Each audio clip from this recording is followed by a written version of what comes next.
When we won one of the best managed private companies in Canada, they did take into account, the culture, the engagement, the communication, and whether it was oil and gas, mining. Never get in a position where somebody forces you out.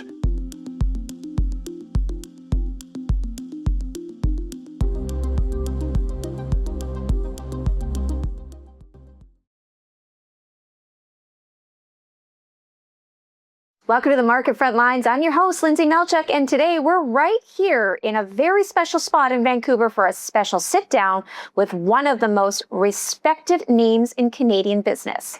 Now, think about this for a second. In a country where companies rise and fall every single year, how does one family business survive for more than a century and still come out stronger? Not louder, not flashier, stronger. Because building a successful company is one thing. Building one that lasts through generations, through market crashes, through commodity cycles, political shifts, and massive economic change. That's a rare territory. And that's exactly why Mancal Corporation is getting national attention right now. Recently named one of Canada's best managed companies by the Globe and Mail, Mancal joins an elite group of businesses recognized for leadership, strategy, culture, governance, and long-term performance. But this story goes far beyond an award. The Mancal Group represents more than 125 years of Canadian business history, with roots dating back to the original Mannix company in the late 1800s.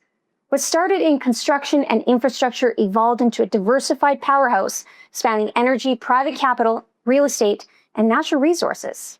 Today, the company continues to expand across multiple sectors while staying grounded in the same principles that built the business generations ago: discipline, innovation, relationships, and financial strength. And leading that company is Steve Letwin, President and CEO of Mancal Corporations. Steve has spent decades at the highest levels of global business leadership, including nearly 10 years as President and CEO of I Am Gold, along with senior executive leadership roles at Enbridge, overseeing major international operations. Under his leadership, Mancal continues to grow strategically while trying and to stay focused on something many companies lose sight of: building for the long term, not just the next quarter. Stephen, welcome so much to the Market Frontlines. That was wonderful. Absolutely. How has Vancouver been for you? You're just visiting now. Yes. How has it been? Vancouver's been great. Vancouver's, center of the mining business for many people. It really has. And we have many undeveloped coal reserves in Alberta and Saskatchewan. So we tend to come out here. I was chair of the Coal Association for a number of years. So got to know a lot of the coal players out here, the Lundin family. Of course. And so I spent about 3 years here part-time with Enbridge, and thoroughly enjoyed it.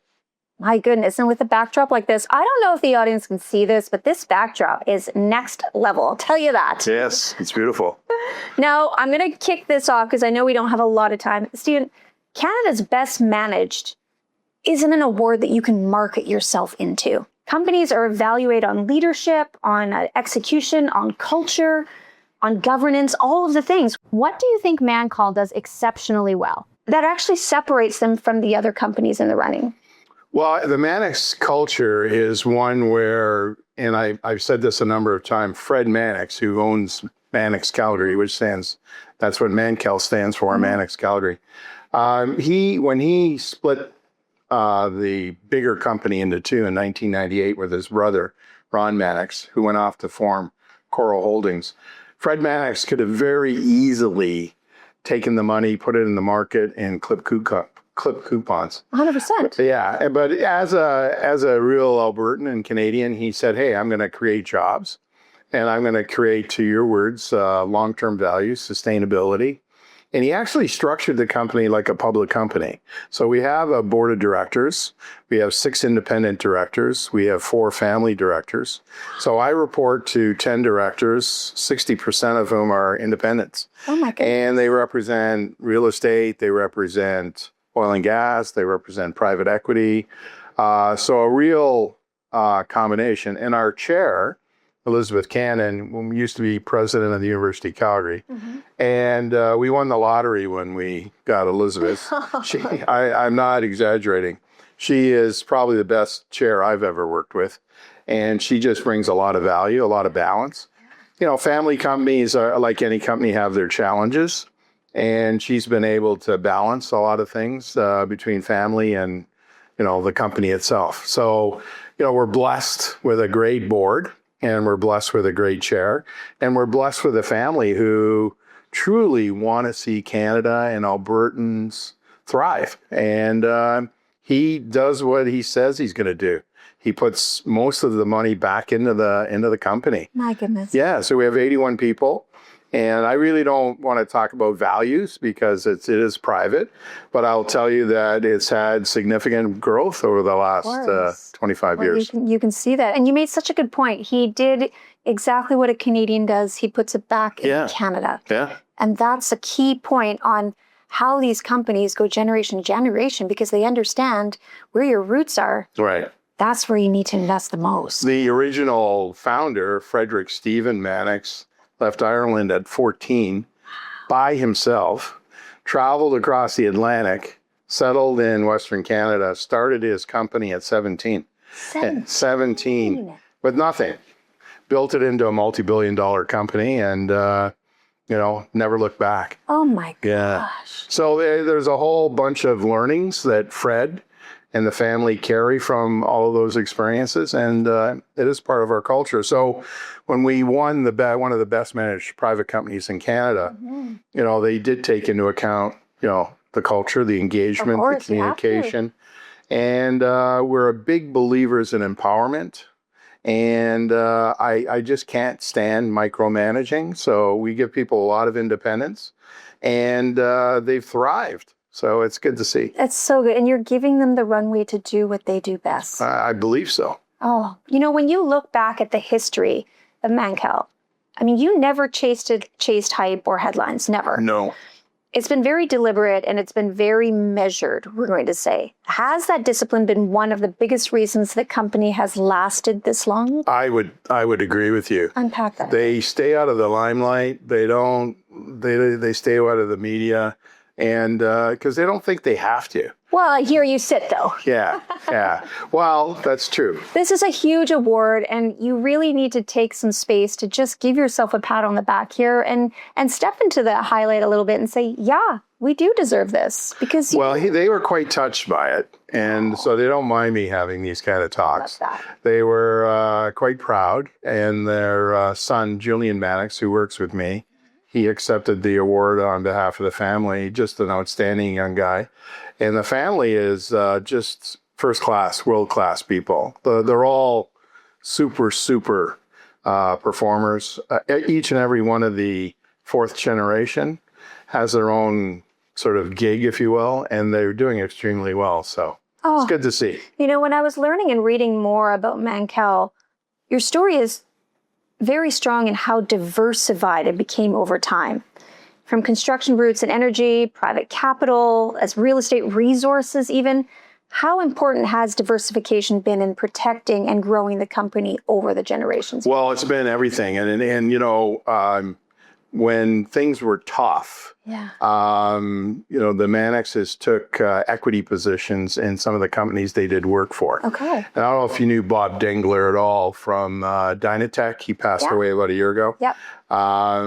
He was on the Iron Gold board. He did the same thing.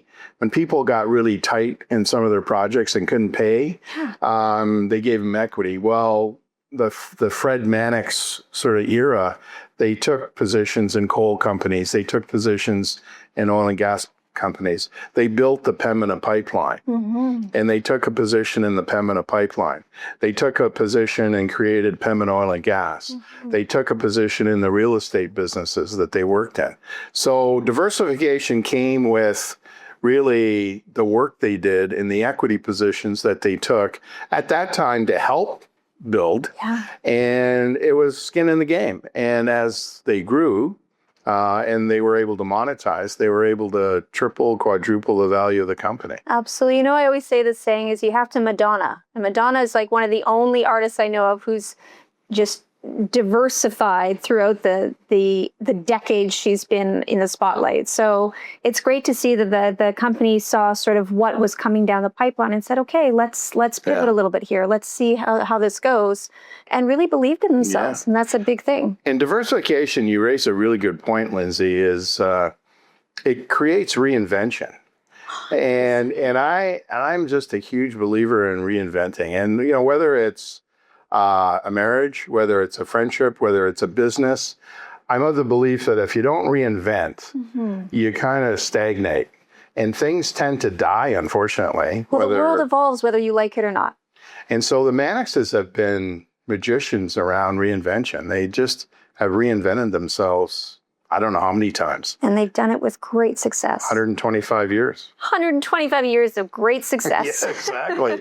Now, you spent your career operating in industries where markets can really turn fast. Oh, my goodness. Yeah. When you're building a company meant to last, how much of leadership comes down to practice versus knowing when to make those aggressive moves?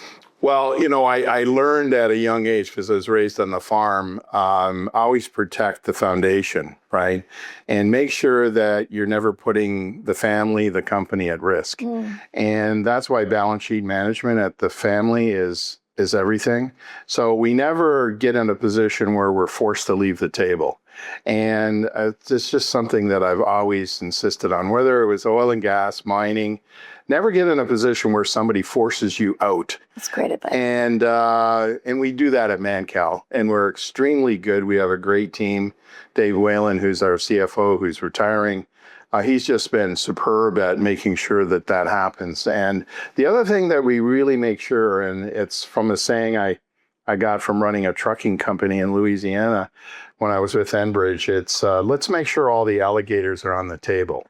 And what I mean by that, if you think you see a problem coming, talk about it and don't wait. Communication. Yeah. Bad news early, good news late. Okay. So I can always take good news.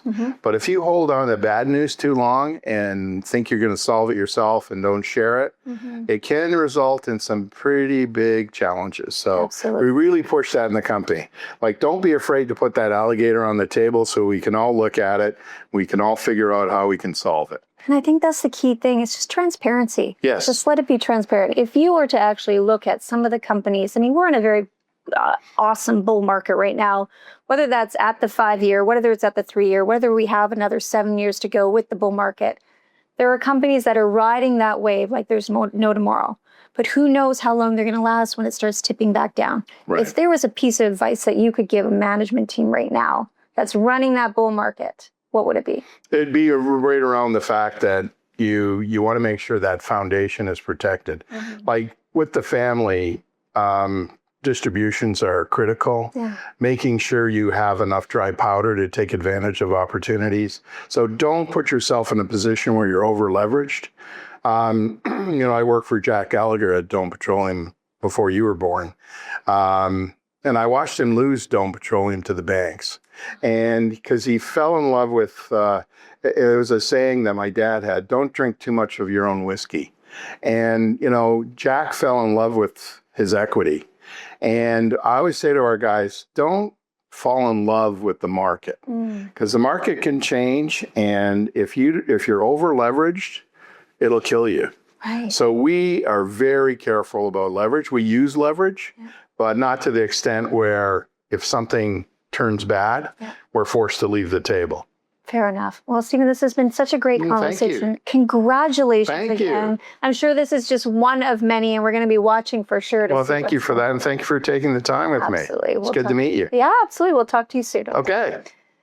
Well, Mancal's story proves that real companies aren't built chasing hype. They're built through discipline, through leadership, and decisions that stand the test of time. And after more than 125 years in business, being named one of Canada's best managed companies is proof of exactly that. Again, that was Stephen Letwin, President and CEO of Mancal Corporation, sitting with us today to learn more about the company and everything they're building across energy, private capital, real estate, and natural resources. visit Mancal Corporation. I'm Lyndsay Malchuk, your host, right here on the Market Frontlines with Apatow Media, bringing you face-to-face with people, the power players, and the companies driving the future of business and capital markets. Make sure you subscribe, because these are the conversations everyone's going to be talking about tomorrow. We'll see you next time.